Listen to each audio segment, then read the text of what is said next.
Hello. Really, you're not nearly as excited as Yadira and I are today.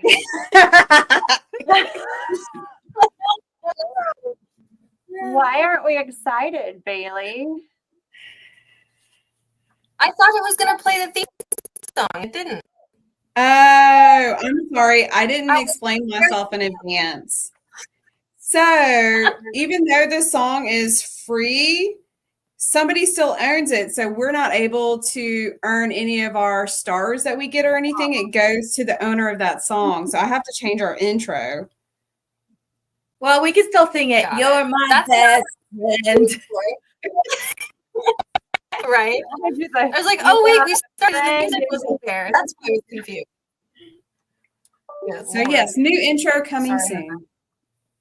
So I'm kind of excited about today. And I know the other three ladies on this call are not so excited because they turned it over to me to do a surprise Q&A for our live this week.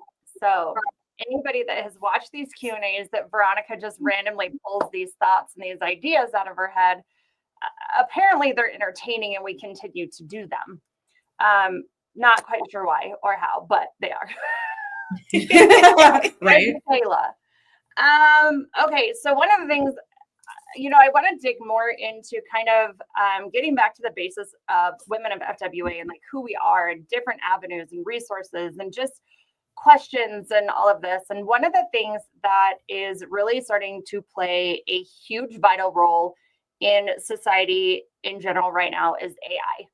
I will tell you, using AI basis for SWI has been huge lately. I mean, it's everything. And I honestly feel like at times I can't even put together my own email. Hey, Evan. Now I'm like, hey, ChatGPT, respond to this. And like, oh, this is wrong, fix this. So kind of one of the things that I got to digging in today on the projects that I've been working on for SWI is how much AI knows about you. We've all Googled ourselves, right? Who's Googled themselves? Not in a long time, but yes, absolutely. Okay. So Bailey's never used ChatGPT. So just a few minutes ago, I had Bailey pull out her cell phone, go to chatgpt.com, go to the free. She didn't have to log in. She didn't have to sign up, any of that. And I asked her to tell her about Bailey with Women of FWA. And Bailey, what did it say? All right. You want me to read the whole thing, right? Do it. It's like, okay. It says, Bailey Bierman is a key member of the leadership team at Women of FWA, in parentheses, WFWA, a community dedicated to supporting and empowering women in the fencing industry. The organization was established to provide a platform for women to share knowledge, mentor one another, and address challenges unique to women in a male-dominated field. Bailey, representing Corridor Fencing, collaborates with other leaders such as Heather King of Mr. Fence and Veronica Richardson of SWI Fence. And, I screenshotted it so it wouldn't go blank. There's it. Women of FWA hosts weekly live Q&A sessions every Tuesday at 5:30 p.m. Central Time across platforms like Facebook, Instagram, YouTube, and LinkedIn.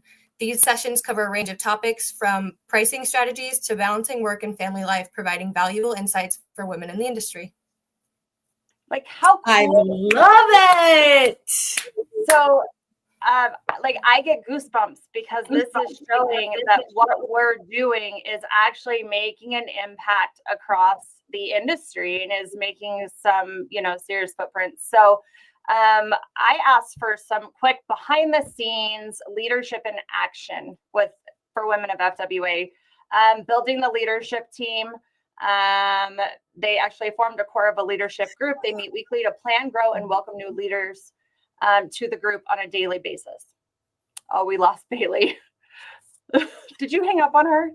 No, poor baby. So the birth of Women of FWA, the name comes bringing credits to advise keeping it simple and aligned with FWA's identity, the for fencers by fencers, which helped the group quickly expand. I mean, how cool is this? Goosebumps. Yeah. This whole time, every time it says tone and culture as their start, the group emphasized a judgment-free zone, inclusive space open to everyone that's in the trade, owners, installers, spouses, support staff, backed by core values of support, education, networking, inclusivity, and leadership. Yes. Like, Bro, that means like we're indexing on the internet, right? Like we're not like a, I don't know, short-term celebrity. Like we're actually, A one-time hit wonder. thank you. That's the word I was looking for. well, it's still a little early. Let's not get crazy. It said in-center tips to engage and get value out of Women of FWA. This is one of the things that I really loved. It says, join in on the weekly Q&As. These live events are your best chance to pose direct questions, learn industry tips, and connect with leadership in real time. Volunteer to speak. Leaders ramp up through Achieve Involvement. Help host a Q&A, share your experience, and offer lead sessions. The group is built on participation, which absolutely, yes, Marion, we could not have done any of this without you. Suggestive training topics. Training videos are in development. Your inputs on gaps, pricing, bidding, staffing could shape future content. And then network with the leadership team, connect with the leadership team, and start conversations about the recent post webinars and leadership roles. So like this just says exactly what we try to say every time. What are you Right. Yes. I'm laughing because Bailey just texted saying she's trying to get back on. and quick shout out to my mom. Thank you, Mom. We are a classic hit, Hi, and we Mom. couldn't do this without you. Absolutely. And by the way, that is mom of all of Women of FWA, not just Yes. Susan's mom.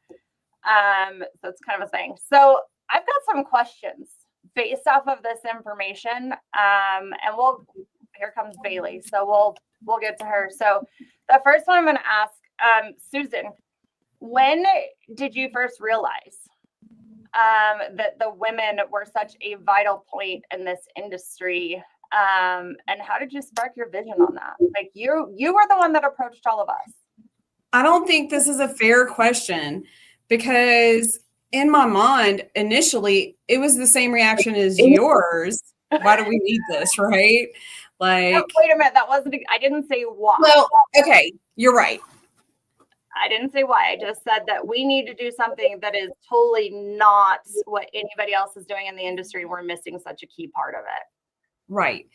But when you came on board and said it needs to be different, that was my kind of aha moment in the whole process because I was like, well, what would that look like? Because I needed to know, right? That was your hook into me. And those words, it's got to be different. Well, what would it look like? Right. And then you started throwing out literally like the phone number that people get, that contact, that nugget. And that for me was the motivation, right? Because I remember early on in the industry, like, I came from a distribution company that had 19 locations. So I had the opportunity to start getting on the phone with each of those people in my free time and finding out what their strengths were and what they were good at. And like, hey, I don't know this. Do you know this? And like kind of building my arsenal for sales and learning gate operators and access controls and video surveillance. And like, I recognize that not everybody has 19 locations and 100 people to call any day of the week. Absolutely. And that's really vital for, install organizations. A lot of us live in our own little world and kind of just stick to that. So it is a little bit different networking wise. Dear, I'm sure, well, besides your husband bebopping all over, I'm sure that you can kind of relate to that, Las Vegas Fence was your world. Exactly. It really truly was until I joined, which was a little bit after it was formed.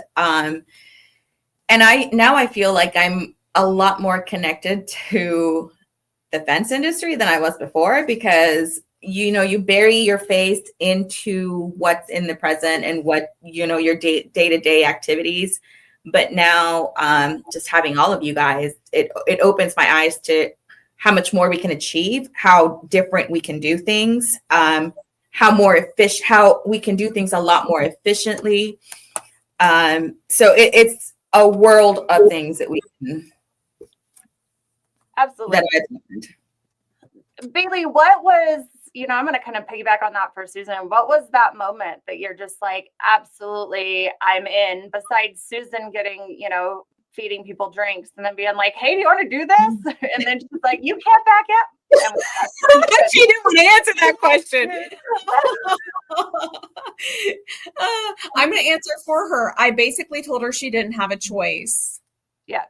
Okay. And with Bailey though, Bailey's personality is she can absolutely conquer the entire world, but she'll never believe it.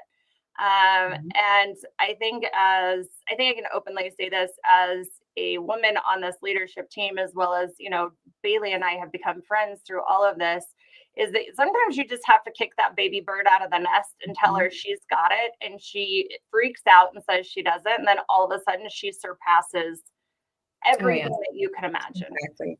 And so I absolutely love that for her. And it gives you that like big sister mom moment. Like every time she does something like that, I'm like, yes, Bailey, yes.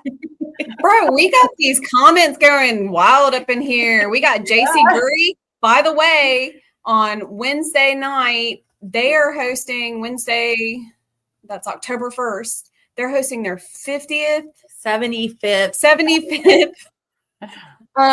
business anniversary customer appreciation, bro. Absolutely. It's crazy. All right, let's try that again. And she's on her phone now. I'm on my phone now. I'm sorry. Okay, so Bailey, what was your aha moment that you got to jump on this and you've got to be a part of this leadership team besides Susan just telling you had to? So for me, it was getting introduced to everyone that was already on the team. Like, I think she introduced me via email the first time. And I'm pretty sure my first thing I said was, oh my God, I feel like I'm in a room full of celebrities, because I had heard of you guys already. Right. So I was super excited to just kind of be invited to the table and then grow that community of women that I can. And that, I think it was you, Veronica, or someone was like, we're literally all just regular people, just kind of getting together and trying to do something. And I think that was kind of my moment. I'm just happy to be here and to be involved and to hopefully try to do some stuff. I don't know, but I think even if we don't do some stuff, it's just a pretty cool group of ladies. No, we are definitely doing stuff. Yes. Bailey, you know it. Every week we pour our hearts and souls into these leadership meetings. Mm-hmm. So we're definitely doing things. Yes. And I love that. And yeah, we're all just normal people. Some of us are more present on social media. Some of us, you hear our names through chitter chat on education or conversations, but we're still out to help and serve and be a team. All right, Yadira. So What's here we up? go. We recently, in the last year, we did a live on commercial versus residential versus federal bidding. Yes. What do you think the most misunderstood part of bidding in this industry in general is?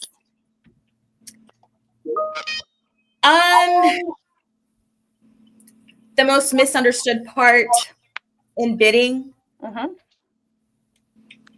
That's a hard one. I think that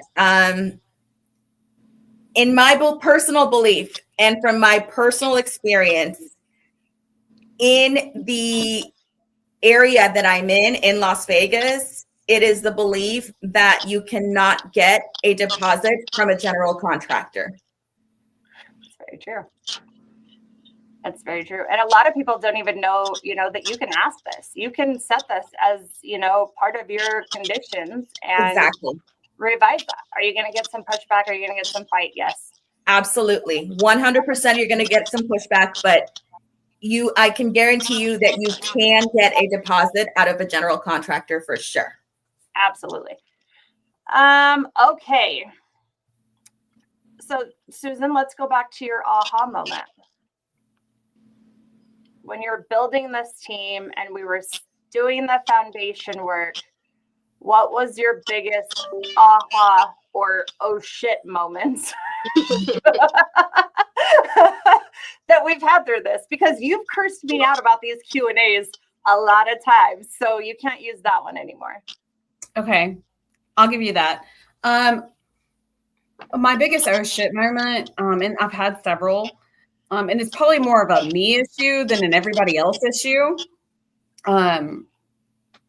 is stepping back and letting y'all talk out the decisions you want to make instead of it just being like, no, my way or the highway. Because I have something set in my mind, or Brian has something set in his mind, and the path is already laid out. And in reality, that's not how this works. So we're just going to dig into this a little bit more, because like when you're going to randomly, like very vaguely say something like that. So I will tell the rest of the public what the hell we're talking about. Let's not get, please. So we're not going in depth. We're not going in depth. So Susan and Brian brought a Let's not opportunity to the table, and the women of FWA responded completely different than they had originally expected us to respond. Now, were the rest of us really surprised the way we responded? Absolutely not. But Susan and Brian, by God, they were. So there you go. Brian said today he would rather take on $1 billion corporation than the women of FWA. That's funny. Oh Tell my him we're not too far off from that. So just because not all of us are those yes people, you know? Yes. And And I think that's a really huge about learning curve, but I also genuinely appreciate it, right? It has taught me to be a better manager, a better owner, a better facilitator, a better friend. And then also recognize that, like, sometimes you have to go down 5 paths to get where my brain already is, right? Because I'm faster than I can explain most of the time. So like, you're like, well, how did you get to that? And I'm like, well, I can't tell you how I got to that because I spent too many hours thinking about it. And now we're all yelling, right? You know what I mean? And so like, I have no idea. And then like, hours and hours of conversation later, and then everybody's at the exact same space as me, right? Like, oh, we see how you got there now. Or Susan, you're just completely wrong. And I'm like, yeah, I was. It's also important that you have strong personalities and that you have that pushback, because that's what makes you great as an organization. Mm-hmm. It pushes you up to the next level for sure.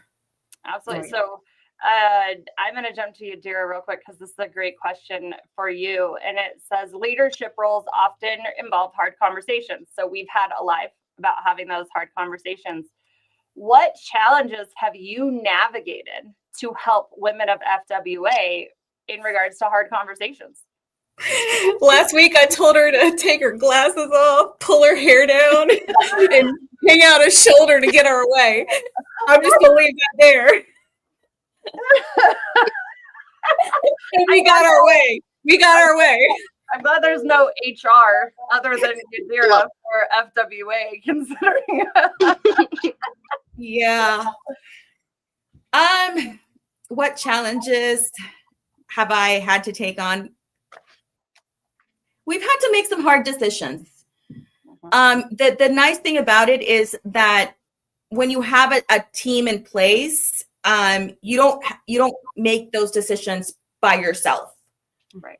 So I guess having the team all on the same page and having them be as dedicated as one is what helps. Yeah. And, sometimes you leave these meetings disappointed, and sometimes you leave these meetings, on cloud 9. And, Yes. You have to roll with it. And Exactly. sometimes there's hard conversations that go with that. Susan and I have spent a few nights on the phone where I'm like, listen, I'm not pissed at you. It's not you. And she's like, are you sure you're not mad? I'm like, no. Or the other way around. I get a random text from you in the middle of the night, and I'm like, what's up? And you're like, I think we should talk. And I'm like, okay. Yeah.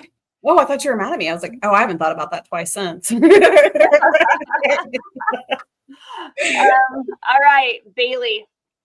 So our very own badass Bailey, who handles the office and everything, and how you keep Colby in some kind of path and direction. And on top of that, being an installer, on top of that, being a member of Women of FWA, on top of that, being an ambassador for demo days, on top of, like, I could keep going on with this, which I love, because you lived in your very small, cute little box when we first got our hands on you. So I love that. If you could go back and tell yourself one solid, concrete piece of advice when you first started, you know, your fence company and kind of trying to branch out, what would that advice be?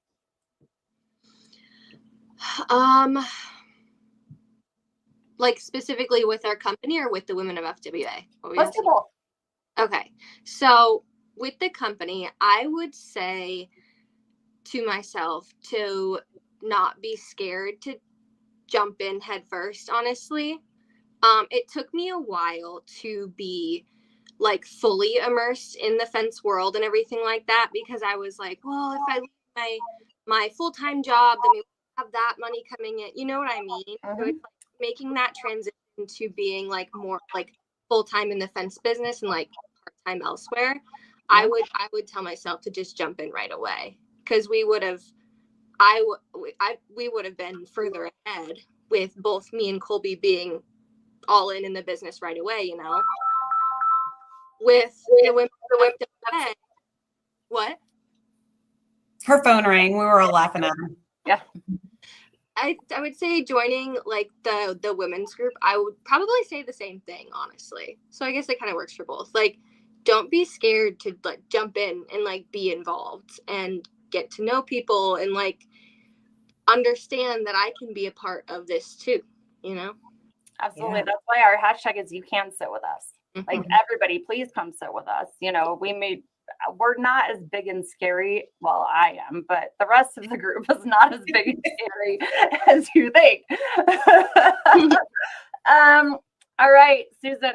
So, you know, with you being the executive director of FWA and absolutely one of our co-founders of the leadership team and Women of FWA, is how do you model resilience when the failures happen or the challenges happen? How do you model that? You just keep going, and besides you say bless your heart and pray for all of us, because that's what you do. I am praying for you, Veronica. Bless your heart, sweetie. Honestly, failure's a good thing, right? You learn a lot from it. It changes you. It changes perception.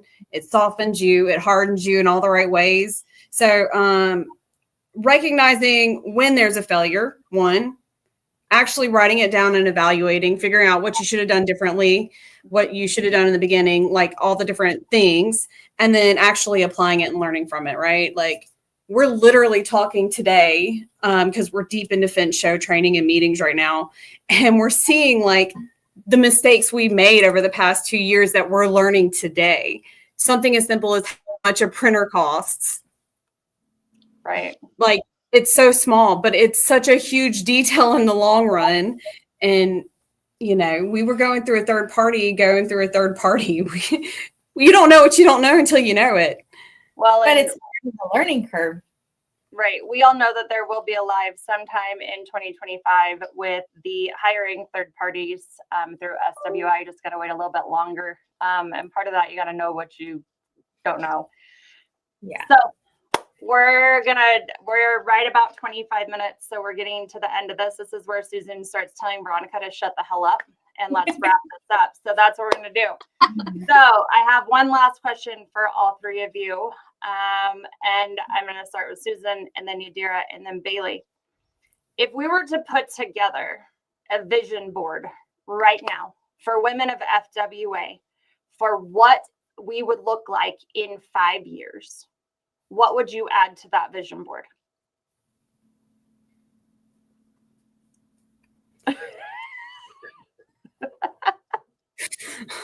I love this. I would like to point out she's speechless. Can somebody please mark this down? I'd really like this on a calendar. Please send me an invite so I can get this anniversary every year. This is great. It would be an army of women marching, right? Like outside of that, I mean, we're going to change so many times in the next 5 years, But I think the one thing that we are consistent in is making sure that we're bringing quality content, quality education, and quality leadership opportunities. And I don't see us ever deviating from that basic roadmap for us. I love that. So Yadira. For me, I think I've always had a passion to kind of grow the Spanish side of it. And I do also feel that there's a need for women, Hispanic women, who are in leadership positions, who are or were exactly the same way we were, without resources or, support and being able to be a part of something. So the fact that I'm so honored and grateful, the fact that I'm able to speak both English and Spanish and kind of help grow that side of it. I love that. Bailey, what would you smack up on that vision board? I think for me, it's just continuing to give women that comfortability of having a part of the fence industry, having like the shy women like me, like I would have never walked up to anybody at a show and just started talking to them, right? But like having that group of people, like, I mean, it just kind of like the you can sit with this thing, it says it all. It's super important to me, just because like I was that person who just wouldn't, I would just like walk with Colby, and then we would go back to a hotel room, and I just kind of follow around because it didn't feel like it was my world to be walking in. But it definitely is, and it is for all the women involved too. I do have to ask you, so what was the difference last year when you attended the fence show? Were you walking in front of Colby, or were you walking behind him? I wasn't even with him half the time. I'll tell you, the reason I asked that is because these events, the more and more, that we push for things, if you watch the crowd at any fence event, especially any of the women that are involved with Women of FWA or that know that they can call us or have reached out, it's amazing how they're starting to walk in front versus just kind of trailing behind. So that's something I've noticed. I will go back to this. I've said this since day one on our vision board. There would be a big picture of Brian, and it would say, who is this guy? Because eventually Women of FWA are going to take over, and everybody's going to be like, who the hell's Brian? So that's my vision board. I love it. I love it so much. I do want to mention a few things.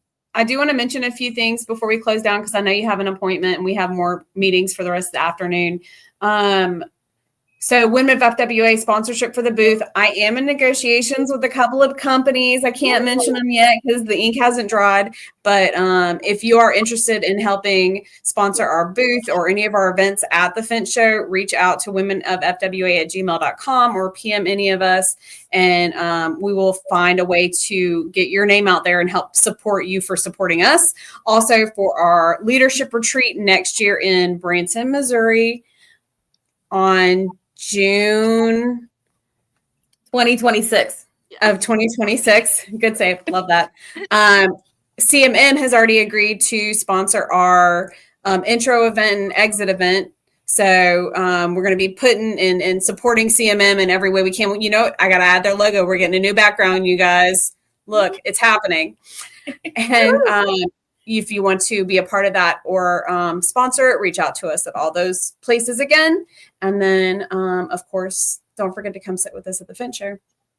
Absolutely. Also, I want to throw a reminder out there. SWI is doing our summer bash, July 17th through the 20th.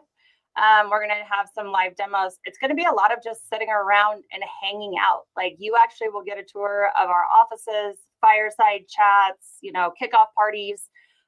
It's really a summer celebration tied into the fence industry to thank the fence industry, really, is what it's about. Nice. Hi, Sylvia. I'm going to get you on a live in Spanish. I finally get to listen in. I love that. So I hope every single one of you have a kick-ass day. I know it's summertime. Everybody's busy. Bailey came in from the field to do this live with us. Yadira and Susan are kicking off to meetings.